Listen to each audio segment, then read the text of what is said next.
নমস্কার, সন্দীপ কাব্য ইউটিউব চ্যানেলে আপনাদের স্বাগতম।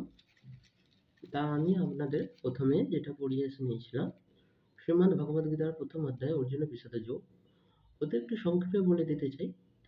তবুও বলছি, আমার আগের ভিডিওয়ে পুরোপুরিভাবে পড়ে বলে শোনানো আছে, এবং এর থেকে একটুখানি সংক্ষেপে একটুখানি বলে দিতে চাই এখানে দ্বিতীয় অধ্যায় পড়ার আগে সংক্ষেপ উপযোগ। এই বলে দিতে চাই যে অর্জুন বিষাদ যোগে যেটি আছে হচ্ছে যে যখন কৃষ্ণের সঙ্গে পাণ্ডব পুত্রগণ অর্জুনরা যখন যুদ্ধ করতে এসেছিল কুরুক্ষেত্রের মাঠে, সেই সময়কারের যে প্রথম ভাগটা অর্জুন এসে দেখেছিল যে মাঠে কি কি হচ্ছে না হচ্ছে, এবং সেই সবগুলি এই অর্জুন বিষাদ যোগের মাধ্যমে পড়ে বলে তুলনা করা হয়েছে বা বইতে লিখে তুলনা করা হয়েছে। তা এতে যাচ্ছি না গভীরে। এইখানেই এর প্রথম অধ্যায়ে সংক্ষেপে একটি বক্তব্য শেষ করলাম। তারপরে আপনাদের তৃতীয় অধ্যায়ে সংখ্যযোগে শুরু করছি। তাই এখানে সঞ্জয় বলিল যে, শ্রী মধুসূদন তখনও কৃপপৃষ্ট সজ্জল নেত্র বিষাদগ্রস্ত অর্জুনকে বলিতে লাগিলেন। শ্রী ভগবান বলিলেন, হে অর্জুন, এই সংকটের সময় কোথা হইতে অনার্য সুবি এই মোহ জন্মিল? এই মোহ সৎ ব্যক্তির শোভা পায় না, ইহা সর্বপথে বাধা হইতে লোক নিন্দা করে। হে অর্জুন, দুর্বলতা ছাড়া ইহা তোমার যোগ্য নয়। হে শত্রু বিজয়ী বীর, ক্ষুদ্র হৃদয়ে দুর্বলতা ছাড়িয়া যুদ্ধের জন্য প্রস্তুত হও। অর্জুন বলিল, হে মধুসূদন, কিভাবে আমি পূজনীয় ভীষ্ম ও দ্রোণের সহিত বাণের দ্বারা যুদ্ধ করিব? মহাত্মা, গুরুজন বধ না করিয়া ইহালোকে ভিক্ষা করিয়া খাওয়া ভালো, অথচ ইহাদিগকে বধ করিলে উহাদের রক্তমাখা অর্থ ও রাজ্যে ভোগ করিতে হইবে। যুদ্ধে আমরা জয়লাভ করি অথবা উহাদের আমাদের পরাজিত করে, তবে কোনটি যে মঙ্গল তা আমি বুঝি না। কারণ যাহাদিগকে বধ করিয়া বুঝিতে চাই না, সেই ধৃতরাষ্ট্রপুত্ররাই আমার সম্মুখে অবস্থিত রহিয়াছে। দীনতা ও জাতিক্ষয়ে পাপ এ ভীম প্রকৃত ধর্ম বিষয়ে আমার চিত্ত বিকল। আমাকে যাহা নিশ্চয় শ্রেয় তাহা ঠিক করিয়া বলো। আমি তোমার শিষ্য শরণাগত, আমাকে তুমি হিত উপদেশ দাও। যেমন অর্থ আছে অথচ শত্রু নাই, পৃথিবীতে সেইরূপ রাজ্য পাইলেও, এমনকি দেবতাদের অধিপত্য পাইলেও তবুও চিত্তশোধক এই দুঃখের কাছে সমস্ত হয়।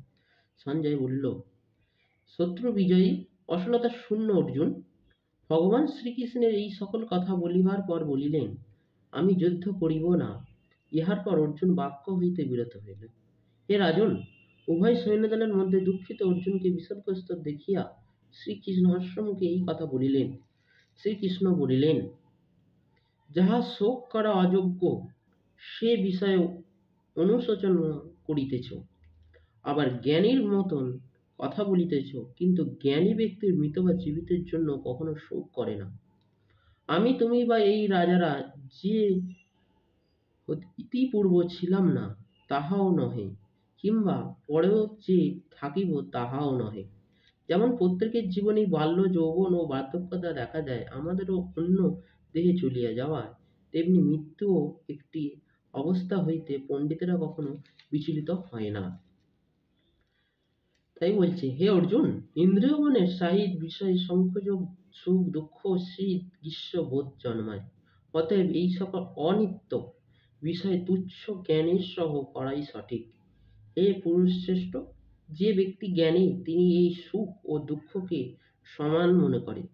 যাহাকে এই সকল ইন্দ্রিয় পীড়া দিতে পারে না, তিনি মোক্ষ লাভ করিতে পারেন।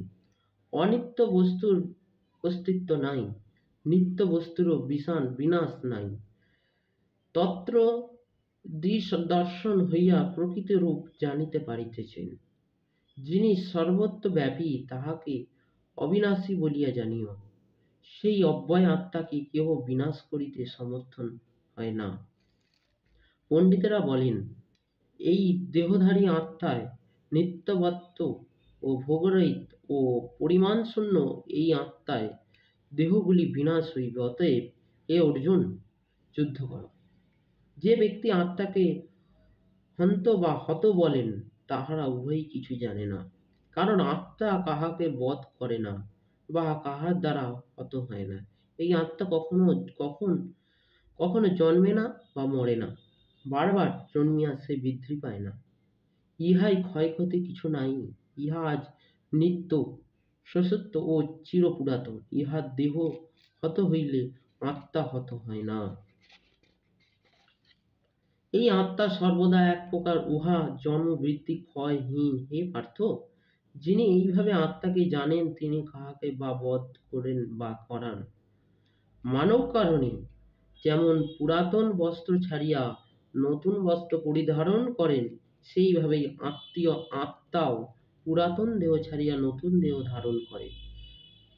এই আত্মাকে অস্ত্র দিয়া ছেদ করা যায় না, অগ্নি হইয়া দগ্ধ করিতে পারে না, জল হইয়া আর্দ্র করিতে পারে না, এবং বায়ু ইহাকে শুষ্ক করিতে পারে না।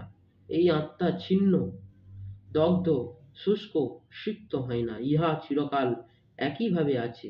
আত্মা সর্বব্যাপী, পরিবর্তনহীন হইয়া অচল ও সনাতন। অতএব ইহাকে এই প্রকার জানিয়া ইহার জন্মে তোমার অনুশোচনা করা উচিত নহে। হে মহাবীর, আত্মা নিত্য জন্মে আর নিত্য মরে। যদি মনে করো যে তাহাতে দুঃখ কেন, কারণ জন্মিলে মৃত্যু আর মরিলে যে জন্ম, ইহা এড়ানো যায় না। তাই এই বিষয়ে তোমার দুঃখ করা বৃথা। হে পার্থ, জীবনের জন্মের আগে কি ছিল বা মরণের পর কি হইবে, তাহা জানে না বর্তমান। সুতরাং এই সকল বিষয়ে বৃথা খোদ করিয়া কি আছে। এই আত্মাকে কেউ আশ্চর্য বলিয়া মনে করেন, কেউ আত্মাকে আশ্চর্য রূপে বর্ণনা করেন, আবার কেউ আশ্চর্য বলিয়া শোনেন। কিন্তু ইহার বিষয় শুনিয়া কেহ ইহাকে জানিতে পারে না। হে অর্জুন, ইহা ঠিক যে সকল দেহে এই যে আত্মায় সে সর্বদা আবদ্ধ, তাই কাহারও জন্ম তোমার শোক করে চলে না। আর স্বধর্মের কথা চিন্তা করিলেও তোমার চঞ্চল হওয়া উচিত নয়, কারণ ধর্মযুদ্ধের ন্যায় ক্ষত্রিয় পক্ষের সেও আর কিছু নাই। হে পার্থ, যে সকল ক্ষত্রিয় ভগবান, তাহারাই মুক্ত স্বর্গের দ্বারা ন্যায় দৈবক্রমে এ হীন যুদ্ধের সুযোগ পান। আর এক কথা, যদি তুমি এই ধর্মযুদ্ধ না করো, তবে তোমার স্বধর্ম ও কীর্তন পথ ছাড়িয়া পাপভাগী হইতে হবে।